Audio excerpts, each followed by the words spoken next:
Star Walker Studios presents Game Master's Journey, your multi-dimensional RPG podcast.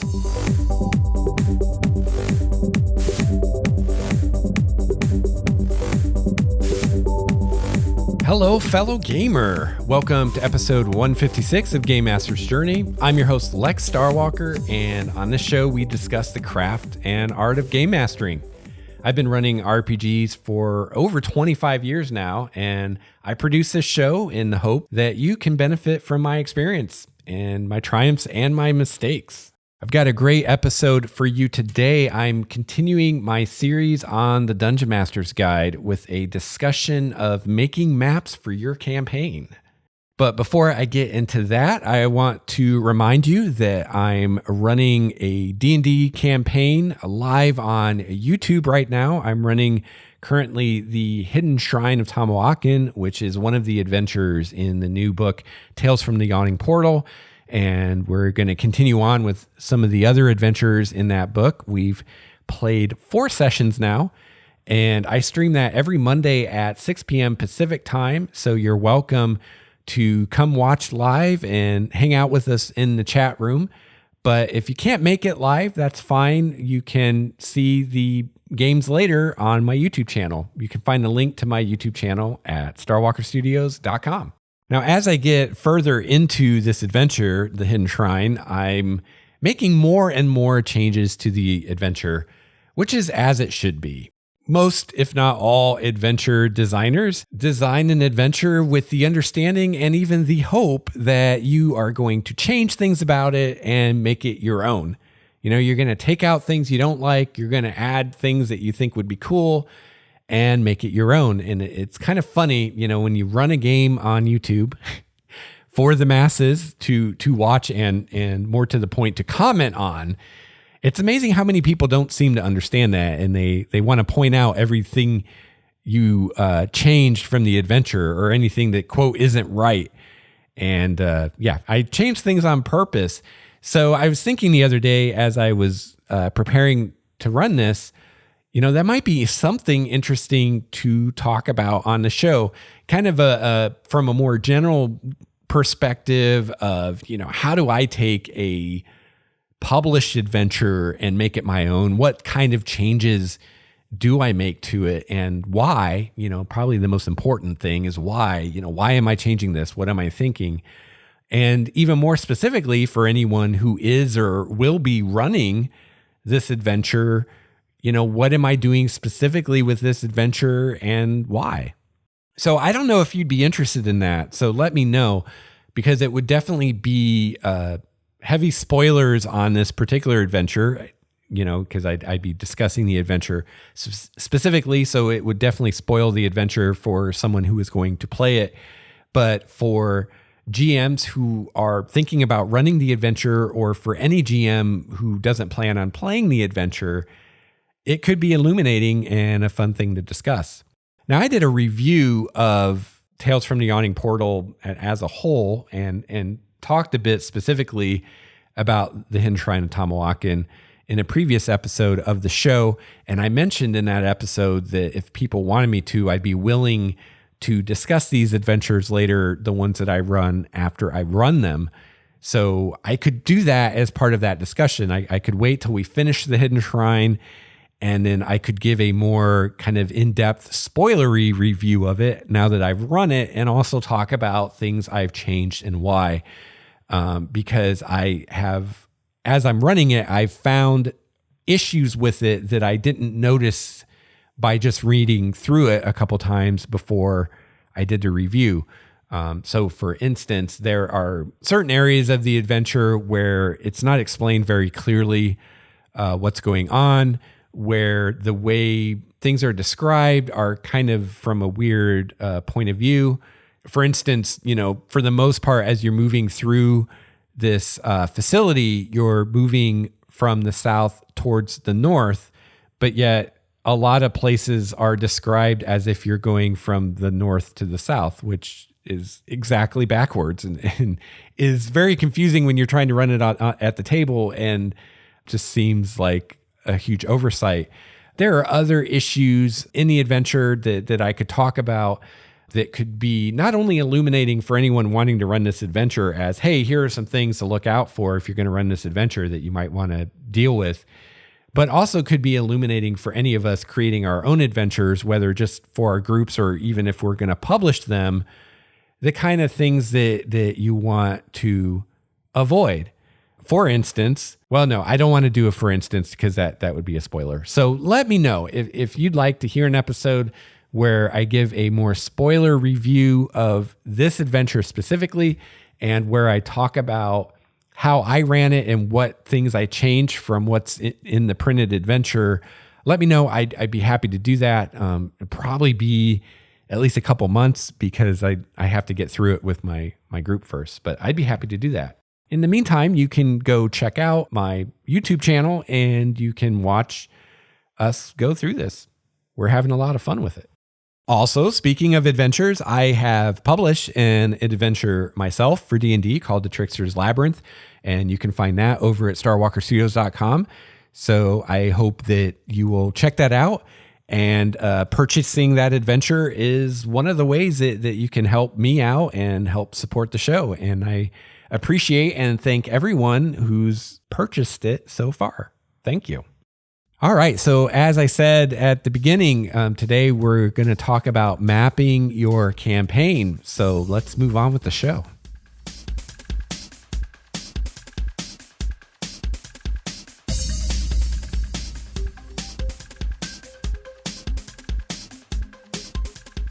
Returning to our discussion of the DMG, we are still in Part 1, Master of Worlds, Chapter 1, A World of Your Own.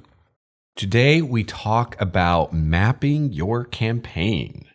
When creating the world where your campaign takes place, you're going to want a map. You can take one of two approaches when it comes to making a map or maps of your campaign world. You can either take the top-down approach or the bottom-up approach.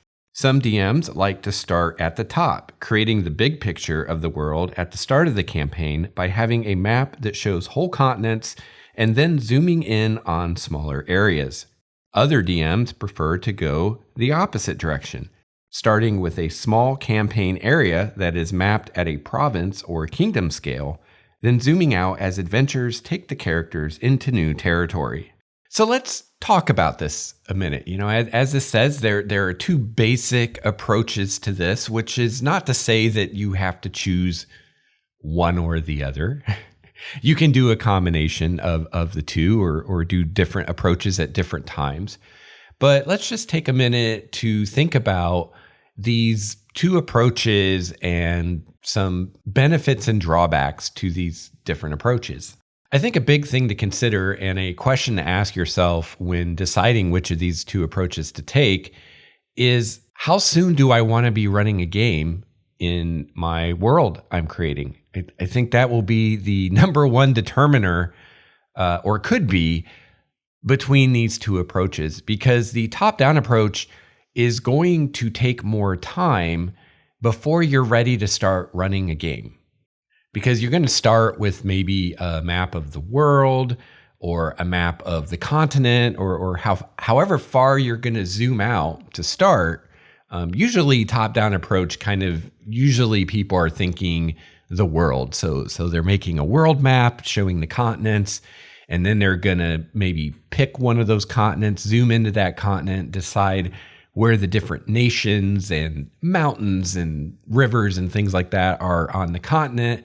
And then they're going to pick an area, say a nation or a city on that continent, and start thinking about what's there specifically. And then from there, zoom in to the specific area where they want to start their campaign.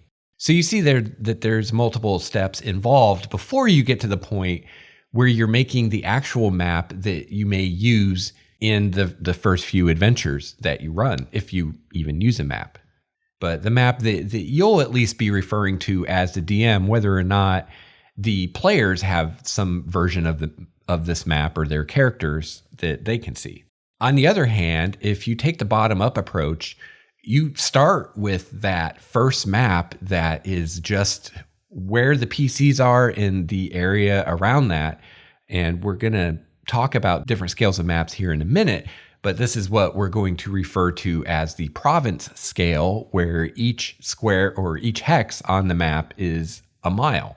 So the nice thing, or one of the nice things about the bottom-up approach, is if you're in a situation where you want to start running a game in the setting sooner rather than later, you can be ready to go more quickly with the bottom-up approach, because all you really need to start is that first province scale map, that smallest map. You don't need a map of the entire country or the entire continent or the entire world, unless you're going to start a high-level campaign where the players have access to teleportation and things like that, and they're going to be going all over the place, or there's some other unusual thing going on where for some reason the player characters are going to be going all over the world at the very beginning of the campaign. With most beginning fantasy RPG campaigns, the player characters are going to be pretty limited in geographic scope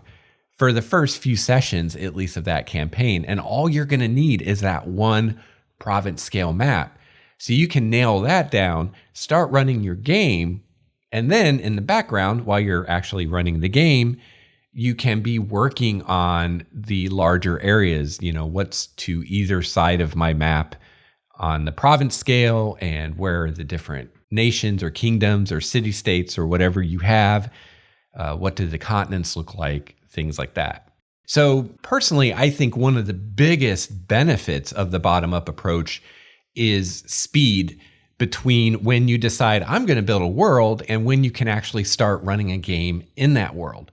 So again, if you're in a situation where that's important, like maybe you've decided to build a world, you have a group put together and you want to play and you want to minimize the amount of downtime before you can start your campaign, I would highly recommend the bottom-up approach. If, on the other hand, you're building your world just for fun, maybe you don't have a group right now, or maybe you're running a campaign in another setting and you're just thinking about the next campaign down the road, or maybe you're not even DMing right now. Maybe you're playing in someone else's campaign and you're just thinking about when it's your turn to DM what you're going to do. So if you're in a situation where you're not going to need to run a game in this world for weeks or months or even longer, then that asset of the bottom-up approach, which is it's quicker until you can get off the ground, it doesn't really matter in that case. And then you might want to consider the top-down approach. So let's see, what are some other possible benefits of the bottom-up approach? I think a lot of the benefits I can think of really have to do with time and managing the amount of time you're putting into this setting before you're actually running games in it. So again, you got to think about your own situation, and maybe that doesn't matter for you. Maybe you're not going to run a game for a year and you don't care how much time you're spending right now. But another benefit I can think of the bottom-up approach is it focuses your attention as the DM and the world builder on what's going to be immediately relevant to the players and to their characters in the beginning of this campaign you're eventually going to run.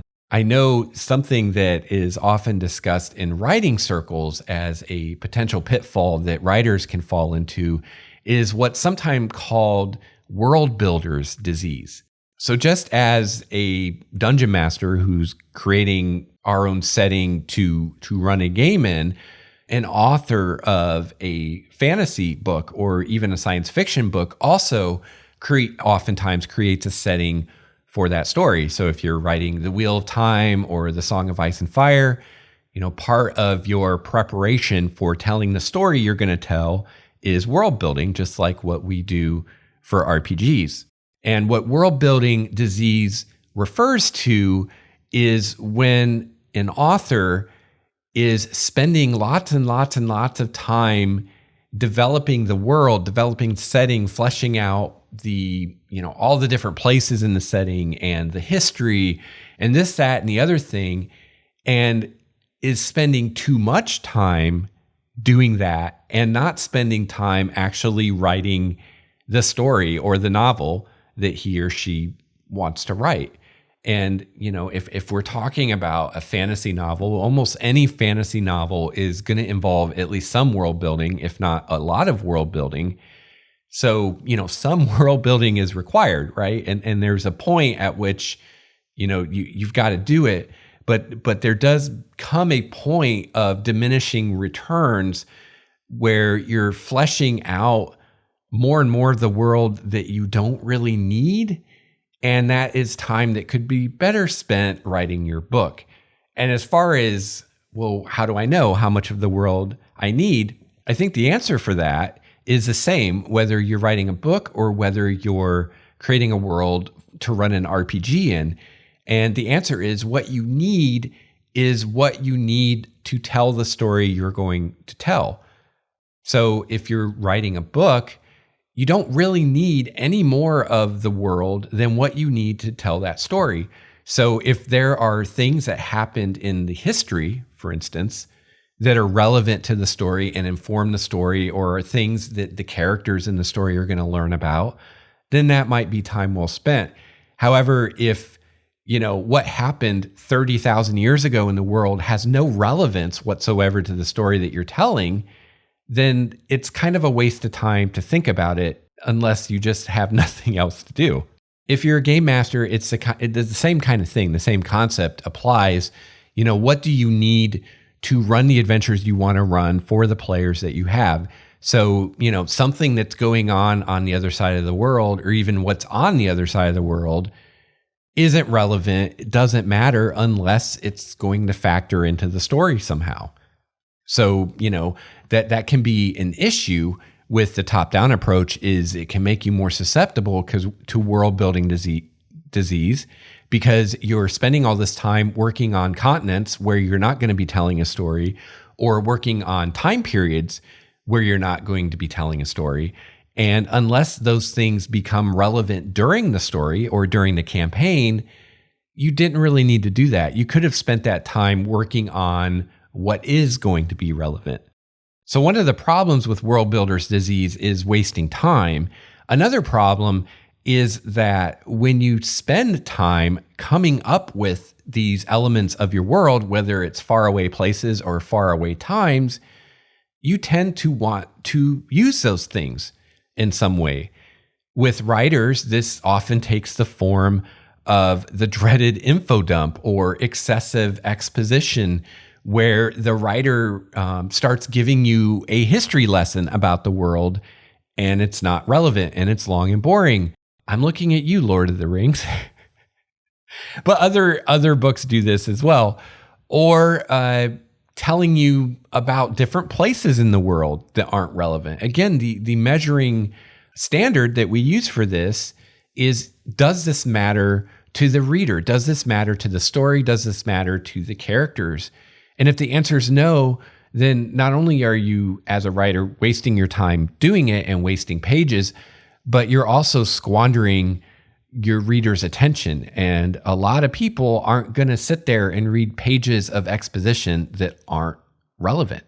So, the more world building you do that you don't need as a writer, the more tempted you're going to be to try to pull that in some way and throw things in there that aren't needed in the book, which is just going to bore the reader. Same kind of thing as a dungeon master or a game master. We can do info dumps as well, where at the beginning of the setting, we start telling the players all this information about our setting, or maybe we do a little better and we have an NPC tell them about the setting. But regardless, if it's information that isn't relevant or interesting to the characters at that time, it's not needed, and you're probably boring your players and you're wasting valuable time at the table, above and beyond the time you wasted coming up with the stuff that you don't need. So, a possible benefit of the bottom-up approach is it's going to limit your susceptibility to world builder's disease, because you're kind of by definition, for the most part, only building what you need. You're focusing on the exact area where the player characters are and things that are nearby, and you're not even thinking about the wider world. And if you're not thinking about it, then you're not going to be tempted to bore your players with it. Same thing with history. All these things kind of apply whether you're talking geography or history, because just as you can move the exposition so far away in space that it's no longer relevant, you can do the same thing in time. Maybe what happened 100 years ago in the setting is relevant to what's happening right now, in which case, that might be interesting to the players. But maybe what happened 1,000 years ago isn't at all relevant, and so nobody cares, except for you. And another part of that is I think, the bottom-up approach is, I think, helping you to stay focused on the player characters and not get distracted so much by things that aren't relevant to the story that you're telling right now with those players. So I think that's always a good thing to keep in mind at all times as a game master is, keep the spotlight on the players and spend your time working on things that are relevant to what's actually happening in the game. And once all that's done, then you can spend time working on things that aren't relevant, but maybe will be in some later campaign or something like that. So those are all benefits of the bottom-up approach. And again, they all kind of tie into time management and using your time to focus on what's most relevant right now in the campaign. And also avoiding wasting time with things like world builder's disease and boring your players with a bunch of exposition that isn't relevant. But it's not like the bottom-up approach is always the way to go. There are possibly merits to the top-down approach. So one benefit of the top-down approach is you can start thinking about the wider world and more wide-ranging things like, what are the different settlements that exist? Who trades with who trades what? And these are things that can inform what's going on the local level and can be relevant to your player characters. So for instance, the city that your player characters are in, what it imports, what it exports could become relevant, and some war that's happening off stage somewhere could become relevant if maybe the city the player characters are in, a city that city trades with is maybe destroyed or looted or whatever, and it breaks down trade. And so now the prices go up where the player characters are. So, that's a big benefit I see with the top-down approach. If you have the time to do it, is you can start to pull in things from the wider world and make them relevant to what's going on with the player characters, where they are right now. And it makes your setting seem more realistic. It makes it seem more like a living and breathing world if the players can see impacts where they're at from things that are happening off stage that they hear about through rumor or news or whatever. Another possible benefit of the top-down approach is you can feel more prepared as the players get near the edge of the map, whatever map you're using. So, if you're doing the bottom-up approach and you've given the players a map of a certain area and you haven't really thought at all about what's beyond the borders of that map, as the players start getting close to one of those edges of the map, you suddenly have to know what's there if they keep going, right? And if you're not kind of on top of things, if you're not planning ahead, you can get into a situation where you feel pressured to come up with something more quickly than you might want to. So the nice thing about the top-down approach is you're always going to have at least some idea, at least a vague idea of what's over the next mountain range or what's over the horizon, because you've already fleshed it out to some degree. So I don't know how many game masters really do one of these approaches exclusively. I really don't know. It'd be interesting to hear from people, which of these approaches do you do?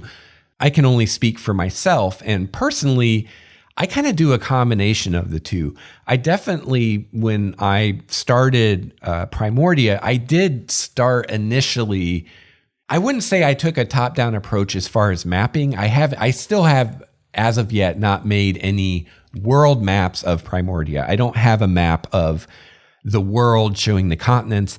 I don't even have a map of the continent that the current adventures I'm running are located. As far as mapping, I've definitely taken the bottom-up approach. I have a very rough map of the city of Alondria and the region surrounding that. I basically have what we're going to discuss here in a minute as a province scale map and perhaps a bit of a kingdom scale map, but I definitely don't have a continent scale map, and I definitely don't have a world scale map.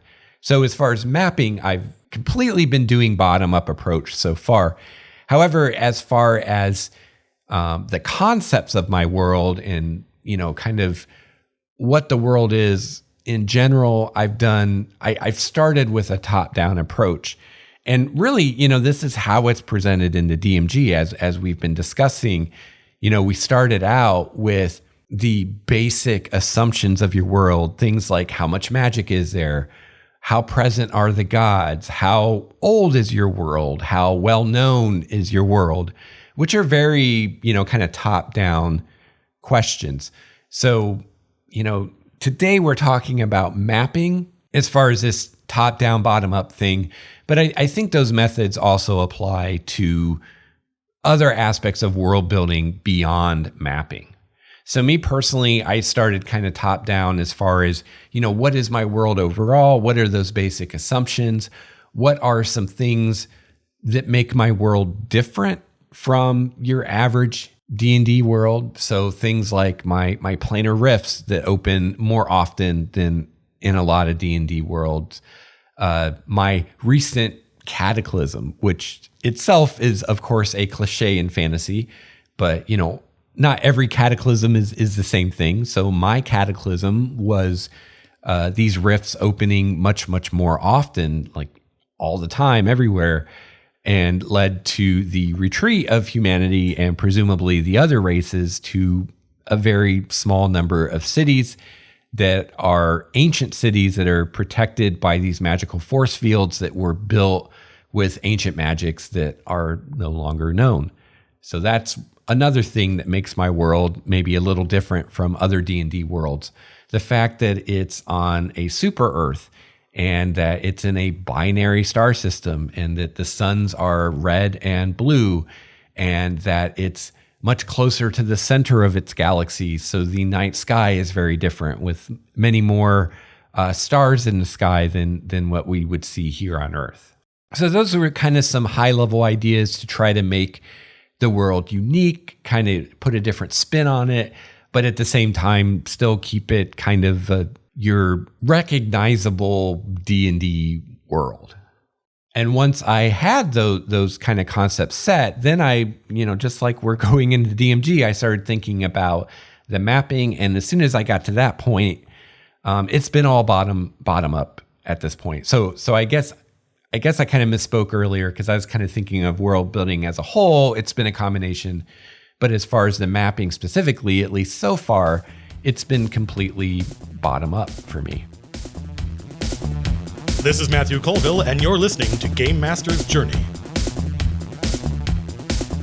I want to give a quick shout out to the patrons of Starwalker Studios. The support of the patrons makes this show possible. If you enjoy Game Master's Journey and you'd like to give a little back, becoming a patron is a great way to do so. Patrons get some cool perks like game material I make for Primordia and access to a special monthly podcast I produce just for the patrons. I'd also like to give a huge shout out and thank you to my Tier 4 patron, Mr. Steve Strickland. Let's hear it for Steve. Yeah. Yes. You the man. Thank you so much, Steve, and thank you to all the patrons. You can find out more about becoming a patron by clicking on the Patreon button at the top of the show notes at starwalkerstudios.com.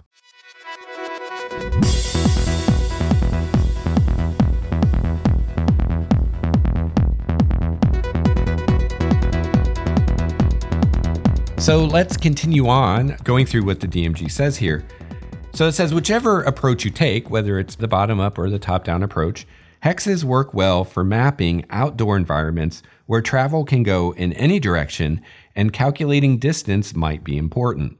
A single sheet of hex paper with 5 hexes to the inch is ideal for most maps. Use a scale for your map that's best suited to the level of detail you want. Chapter 7 offers more information about creating and mapping wilderness areas. So we'll be discussing that when we get to Chapter 7. So the first scale, the most local scale that they talk about in here, is the province scale. So if you're doing the bottom-up approach, this is where you're probably going to start, with the province scale. And I think as we discuss the province scale map, you'll see how this is a good method and a good place to start if you're wanting to get up and running as soon as you can. For the most detailed areas of your world, use a province scale where each hex represents 1 mile. A full page map at this scale, again, I assume we're talking about an 8.5 by 11 inch map. A full page map with the 1 hex equals 1 mile scale represents the area that can be covered in 1 day's travel in any direction from the center of the map, assuming clear terrain. As such, province scale is a useful scale for mapping a campaign starting area. See creating a campaign later in this chapter, which of course we'll get to in a later episode. So this scale is useful for mapping a campaign starting area or any location where you expect to track the adventurer's movement in hours rather than days. This is very useful, right? So you start with 1 sheet of hex paper. You put wherever the PCs are starting, whether that's a village or a town or whatever, in the middle of that piece of paper. And then the PCs in a day of travel can travel to approximately the edge of that paper in any direction, assuming smooth terrain. Now, obviously, if you're going to have more difficult terrain, then they're not going to get as far in a day. So I think you can see that, this is a nice quick way to get your campaign off the ground, because you just make this one map and you've got where the PCs are starting, and, they can go a full day's travel in any direction, and you have some idea of what's there. And then if you want to try to limit them to that map for a while, you just make sure and have lots of interesting things that are closer than a full day's travel in whatever direction they go from where they start. And you can keep them busy with that single map for quite a while. The ground cover of an area this size will include broad stretches of one predominant terrain type broken up by other isolated terrain types. So now we start getting into how to actually make a map on this scale. So they're saying, decide what the dominant terrain of that area is, and most of this map will most likely be that terrain. A settled region mapped at this scale might have 1 town and 8 to 12 villages or farming hamlets. A wilder region might have only a single keep or no settlements at all. So, of course, this is going to vary based on the parameters of your world, and even more specifically, the area of the world where you're at and how settled that is. For instance, in my world of Primordia, it's much more like the wild regions they're talking about, where there may only be 1 settlement or no settlement on a given province scale maps. It's not like the Forgotten Realms or Greyhawk or Kryn, where it's more settled and it would be more like what they're talking about, where 1 province map might have a town and 8 to 12 villages on it. My world isn't like that. Your world may have more towns and villages. You can also indicate the extent of the cleared farmland that surrounds each city or town. On a province scale map, this will show as a belt a few hexes wide surrounding each town or village. Even small villages farm most of the arable land within a mile or 2. So again, just more advice on making this map. So let's say that you're going to start the player characters at a village. You're going to put this village in the middle of your province scale map. Most villages are probably not going to be bigger than a square mile. So you're going to pick, a hex towards the middle of the map. That hex represents the village, and then 1 or 2 hexes in a ring or wide of a ring around that represents the farmland around that village. And there, boom, you have your first settlement where the PCs start out. Now, if it's a town or a city, then the actual settlement will be more than 1 hex, and that belt of farmland around it will probably be bigger than 1 or 2 hexes wide. So that's your province scale map. Again, each hex is a mile, and a map about the size of an 8.5 by 11 sheet of paper. If the PCs are in the middle of that map, they can travel to the edge in any direction in about a day, assuming clear terrain. So next we have the kingdom scale map. So now we zoom out a level to the kingdom scale. On a kingdom scale map, each hex represents 6 miles. A map at this scale covers a large region, about the size of Great Britain or half the size of the state of California. There's plenty of room for adventuring. The first step of mapping a region at this scale is to sketch out the coastlines and any other major bodies of water in the area. Is the region landlocked or on a coast? A coastal region might include islands offshore, and a landlocked area might include an inland sea or major lakes. Alternatively, the region could consist of a single large island or an isthmus or peninsula with multiple coastlines. And if you're totally stumped at this point, a great thing to do that I think most map makers do is start looking at some real maps of the Earth and see how different areas are shaped and find something that looks similar to what you want and start from there. Next, sketch in any major mountain ranges. Foothills form a transition between the mountains and lowlands, and broad patches of gentle hills might dot the region. That leaves the rest of your map for relatively flat terrain, grasslands, forests, swamps, and the like. Place these elements as you see fit. And again, if you're going for realism or you just need some inspiration, look to real-world maps for assistance. And this is easier than it's ever been. You can go to Google Maps and turn on the satellite view where you're seeing real world images and start zooming out, and you can see what different areas of the Earth look like and use that for your inspiration, and you can create very realistic looking maps fairly easily. Or you can just use a real world map. I think it's is it Middle Earth that looks very similar to Europe. I think that's it. I could be wrong, but many fantasy maps I've seen look very similar to places on Earth. Map out the courses of any rivers that flow through the area. Rivers are born in mountains or inland areas that see a lot of rainfall, winding down to the nearest major body of water that doesn't require the river to cross over higher elevation. Tributaries join rivers as they grow larger and move toward a lake or the sea. So again, just some tips to make your map realistic and not fly in the face of physics and logic, unless there's something going on with your world that makes it fly in the face of physics and logic. Maybe you have some rivers or all your rivers flow the wrong way. Could be interesting. I mean, it's fantasy. You can do whatever the hell you want, but just make sure that there's some kind of rationale behind what you're doing. Finally, place the major towns and cities of the region. At this scale, you don't need to worry about small towns and villages or about mapping every belt of farmland. Even so, a settled region this size might easily have 8 to 12 cities or towns to put on the map. And so again, some guidance on how many settlements to put on your kingdom scale map. But again, that's assuming a certain population density or a certain level that the world is settled. So yours might be more or less. It's kind of interesting. They don't really give any pointers in placing your cities and your towns. So I will just point out in your average fantasy setting, settlements will almost always, if not always, be on bodies of water. They're going to be on a harbor or on a river or something like that, because water is not only used for water, it's also used for transportation. And cities are usually built somewhere where trade can happen and where trade is likely to happen and is accessible.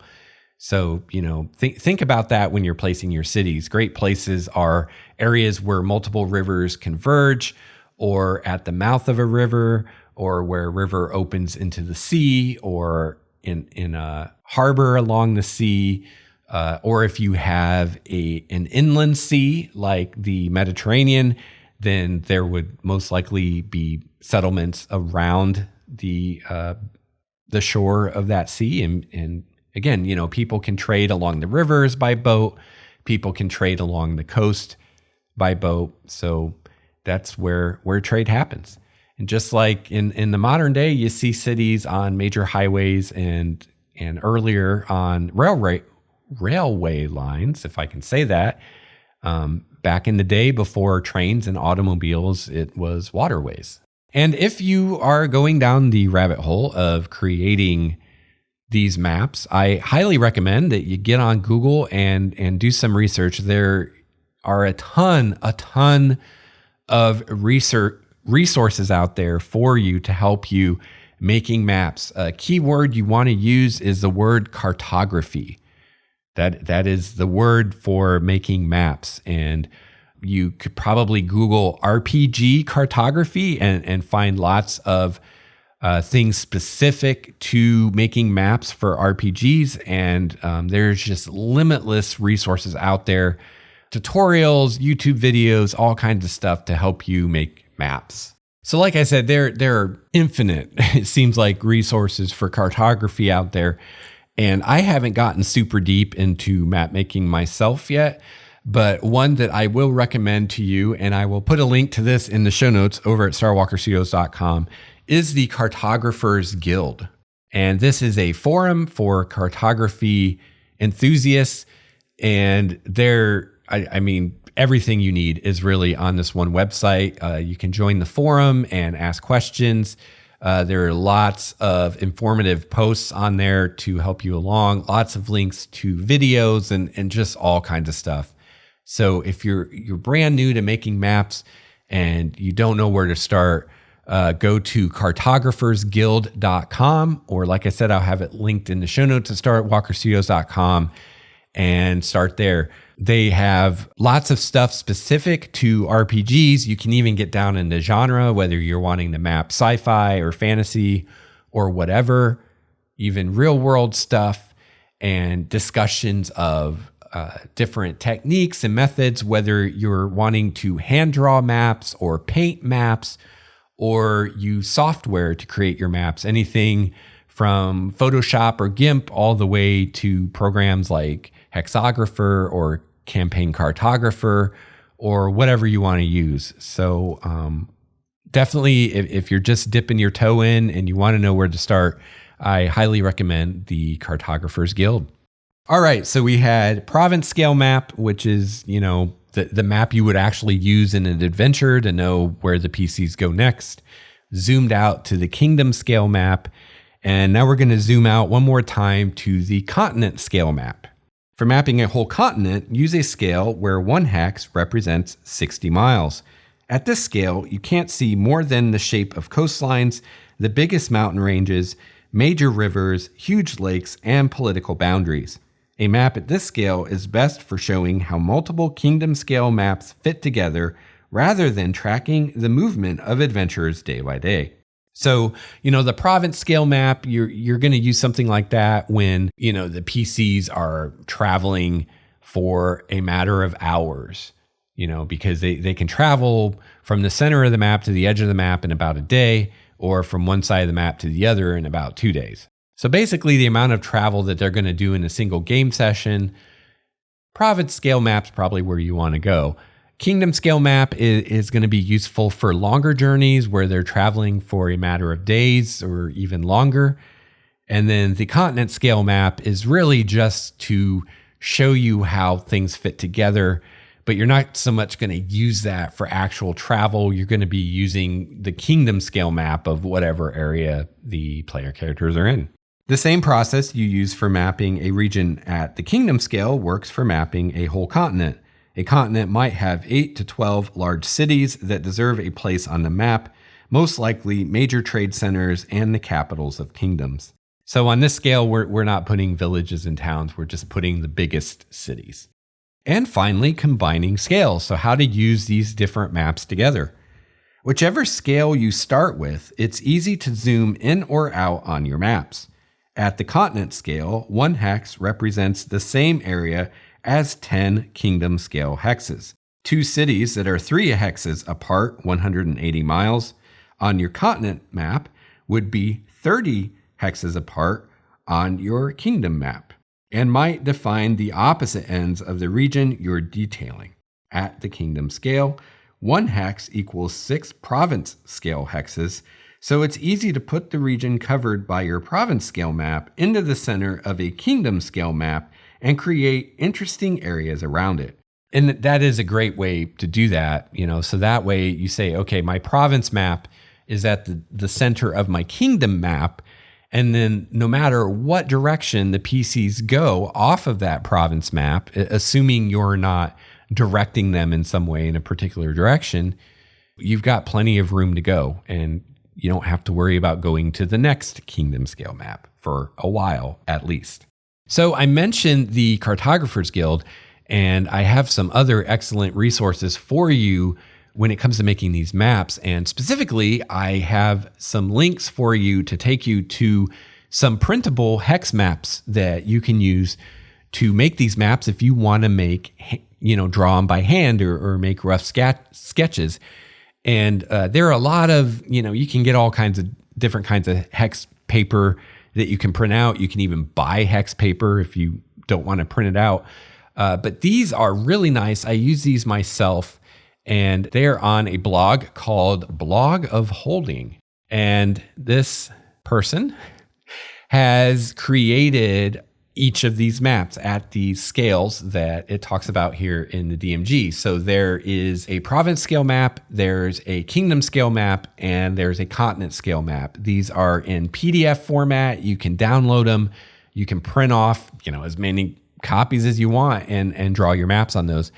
And one thing that's really nice about these, not only are they at the scale that the DMG is talking about with the 5 hexes per inch as far as the size of the hexes, and then the different scales, but he makes them so that one thing nice about the hex shape is smaller hexes can fit within a larger hex. So he has the base hexes of that scale, but then he also has outlines of the next scale up, the larger hexes. So on the province scale map, it's full of the 1 mile hexes, but then there are outlines around those 1 mile hexes of the 6 mile kingdom scale hexes. So it's kind of nice. While you're on your province map, you can also see kind of the equivalent of the hexes on the next map up, the kingdom scale. So similarly, on the kingdom scale map, it has 6 mile hexes, but then it also has overlaid the 60 mile hexes on the continent scale map. And then the continent scale map is just 60 mile hexes. Now, of course, you could go one level up from the continent scale, which would be your world map. But at that point, you're mapping a globe, most likely. And so, hex paper isn't going to be necessarily ideal for that. And, you probably just want to do more of kind of a freehand map if you want like a world map, basically. And that gets complicated because you're dealing with, mapping something from a round object on a flat plane, and you get distortions, especially the closer you get to the north and south poles. But usually on like a kingdom scale map or even a continent map, it's not going to be a huge deal unless, again, you're really close to the poles, which usually, unless you're doing like an Arctic adventure, you're not going to be super close to the poles usually, assuming a world that's at all like Earth. So, that kind of stuff you can kind of ignore with these maps. But if you got to the world map, you might want to start thinking about that kind of stuff. And if you get to that point, I'm sure there's lots of stuff on the Cartographers Guild to help you out with that. So again, I will have a link in the show notes to the blog of Holding, to the specific post that has these maps. I'll also have direct links to each of the PDFs. There's one for the province scale map, the kingdom scale map, and the continent scale map. So he's got 3 different PDFs for you, and you can save those and print those off whenever you want. And they're great to sketch your maps on. I use them all the time. So that is the basics of mapping your world. One other thing I will mention, another tool that you might find useful is the program Hexographer. And there is a free version of Hexographer that you can use to make very crude digital hex maps. Now, I do know with Hexographer, you can take your hand-drawn hex map that you've made with your hex paper and import that into Hexographer if you take a digital image of it and use that to build your Hexographer map. I haven't actually tried to do that yet, so I don't know how user-friendly that is. Hexographer is not difficult to use as far as figuring out the interface, but it's going to be a lot more difficult and time-consuming, I think, compared to doing it by hand, if you're doing it by hand, unless you're trying to do something super detailed or artistic. But if you're at the level that probably most of us are as beginning cartographers, doing it by hand is going to be a lot quicker and easier and probably less frustrating for you than using Hexographer. And honestly, even hand-drawn, your hand-drawn map, even if you're not super artistic, is probably going to look nicer than the Hexographer map will. Hexographer just uses different icons for different terrain types. So if you think about the really old school hex maps from like first or second edition D&D, or even maps from really old video games from back in the day, that's the kind of thing you're going to get from Hexographer. It's more of a almost like a visual or a graphical code of what's there than any kind of real graphic representation that's going to look anything like a topographical map or maps like we see today, like the Forgotten Realms maps that we have and things like that. So it is useful as far as what terrain is here and how many hexes is it from A to B. But as far as really a nice representation of what your world, what a map would look like in your world. Well, first of all, a map in your world would not look anything like a Hexographer map because no one would ever draw something that would look like that. But it can be useful. And one thing that's nice is if you do hand draw your map and you're able to import that in the Hexographer and then build a Hexographer map with that, is now you have a digital 2-scale map that you can use in something like Roll20 that will probably look maybe a little better than a hand-drawn one, unless you do a full color hand-drawn one. So, different strokes to different folks. I know some people like the Hexographer, so it is free and something you can play with and see what you think of it. A better program, but not free, is Campaign Cartographer, which is going to make much nicer looking maps. And there's different modules you can get for Campaign Cartographer where you can do city maps and world maps and all these different scales maps, as well as like dungeon maps. They have a module to do fractal coasts and things like that. But it's a lot more of a learning curve to learn to use that program than something like Hexographer.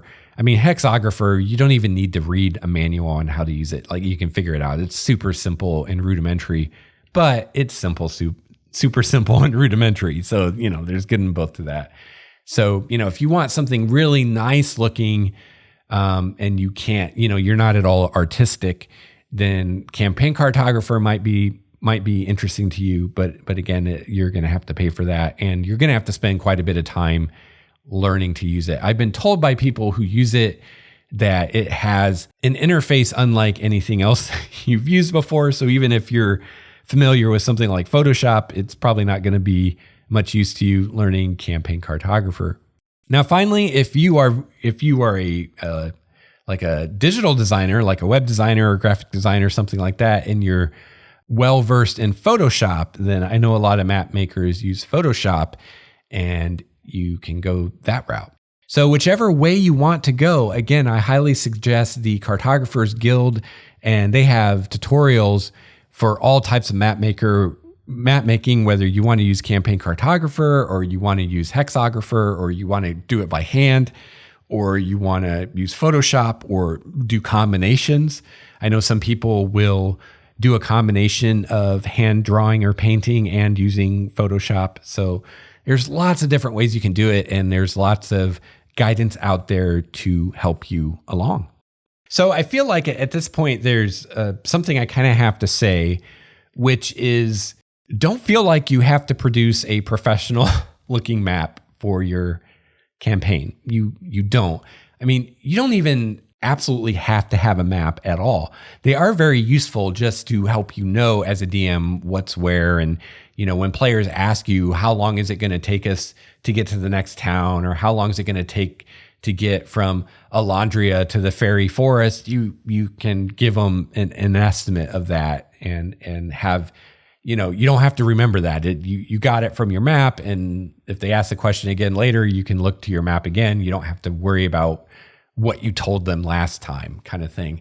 So, I would definitely recommend having a map of some kind, but, first of all, that map doesn't have to be something you ever show the players, unless their characters get their hands on an actual in-world map. They shouldn't be looking at a map anyway, because their characters don't have that knowledge. And if they do get an in-world map, it's going to be hand-drawn, right? Most likely, and might be very rudimentary, might be inaccurate, might be incomplete, probably will be, right? So, mostly the map is for you to know what's going on, and for your own purposes, as long as you can make heads or tails of it, it doesn't have to be super artistic or pretty or look really nice. So, if you don't have the skills or the talent to make a nice map, or if you don't have the time to invest in developing those skills, don't worry about it. All of us as game masters, we all have our strengths and weaknesses, right? Some of us are really great at making maps. Some of us are really great at giving verbal descriptions. Some of us are really great at handling all the mechanics and having all the rules memorized. Some of us are really good at running cinematic and exciting combats. We all have strengths and weaknesses. Some of us are good at voices and accents. And on the flip side, some of us can't do voices or accents. I can't do any convincing accents. I'm not super great at voices. I can't draw. I can't make maps. I don't have any of those skills, but I'm still a game master. I still run games. I still have a good time, and think my players have a good time. So, as in all things in life, you just got to focus on your strengths, really play up your strengths and stick to those and make the most of those. And then do what you can to shore up those weaknesses. So if cartography is a weakness for you, maybe you use a digital tool to make your map, or maybe you get a map from somewhere else. Like I said, you can get a real world map of a place, flip it upside down or turn it over or something, invert it, so it's not maybe immediately obvious that this is, New Zealand or whatever, right?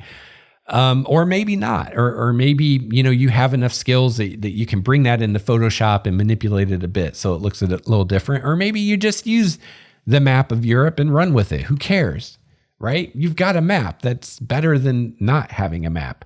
There are also loads and loads of maps that people have made for RPGs that you can find online. And remember, if you're just running a game for your friends, you don't really have to worry about copyright and stuff. You know what I mean? You can take Tolkien's map and use it. You can take the Wheel of Time map and use it. There are excellent maps for Numenera that you could easily use in a fantasy game. And they actually sell PDFs of the maps. So you can get one of their map PDFs, and when you do, you get two versions of all the maps. You get the version with all the marks on it, like the names of the cities and stuff. And then you get a version with just the terrain. So you could take that terrain one and do whatever you want with it. And as long as you're not going to publish it or something where you're claiming that that's your work, if that's just for your own personal use, running your own game with your friends, you don't have to worry about it. You can use whatever you want, and, just get on Google and start searching for maps, and you'll be able to find something that will work for you. And other RPGs can also be a resource for maps. So maybe you don't want to use a Forgotten Realms map or a Dragonlance map or whatever, but maybe you find a map from some other RPG, especially if it's an RPG no one else at your table plays, then they're not going to know that you stole that map from somewhere. So, don't let yourself be limited by your perceived weaknesses. If one of those weaknesses is making maps or drawing or anything like that, there are ways that you can still get really nice maps if you want for your group. Or you can just, make the equivalent of a stick figure map. And as long as it tells you where things are and relative distances, that's all you need. Just to give you an idea, I haven't even gotten quite to the point with the area around Alondria. I haven't even actually gotten to having a nice version of my first province scale map. I actually started, I didn't even use hex paper. I just used a blank piece of paper. And I just did kind of like a mind map where I have circles or blobs, because I can't even draw a good circle. I just have these blobs showing kind of generally where things are. So at the center, I have the city, and then over here, I've got this thing, just kind of shows, okay, this is north of the city. This is also north of the city, but farther away than the first thing. This is southeast of the city. And it's not to scale. It's just words and blobs. I write, the fairy forest. I put a circle around it wherever I think it might be in general. I have a couple lines that show the edge of a large forest and show where a mountain range is. And I mean, anybody looking at it other than me might not even know what they're looking at. But it works for me right now to kind of have an idea of, okay, this is west of Alondria. This is north of Alondria. There's mountains over there. There's a forest over there. The coast is over there, blah, blah, blah, blah, blah.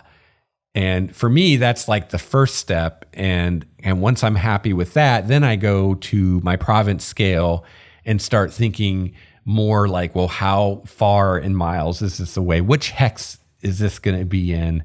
And going from there, and specifically what terrain is in every hex and stuff like that. But I mean, just my blob map, I don't know what else to call it. I'll call it a blob map. My blob map right now is good enough to run games with. It's good enough to answer questions that the players might give me. And if they want to know exactly how many miles it is to something, well, their characters wouldn't know that anyway until they go there. And are they going to measure it? How are they going to know that even if they go there? So, there's a lot of wiggle room that you can play with. So, as in all things game mastering, have fun, play up your strengths, and downplay your weaknesses, and find whatever tools and steal whatever things you need to do to get past those weaknesses and keep going and have a fun time gaming with your friends.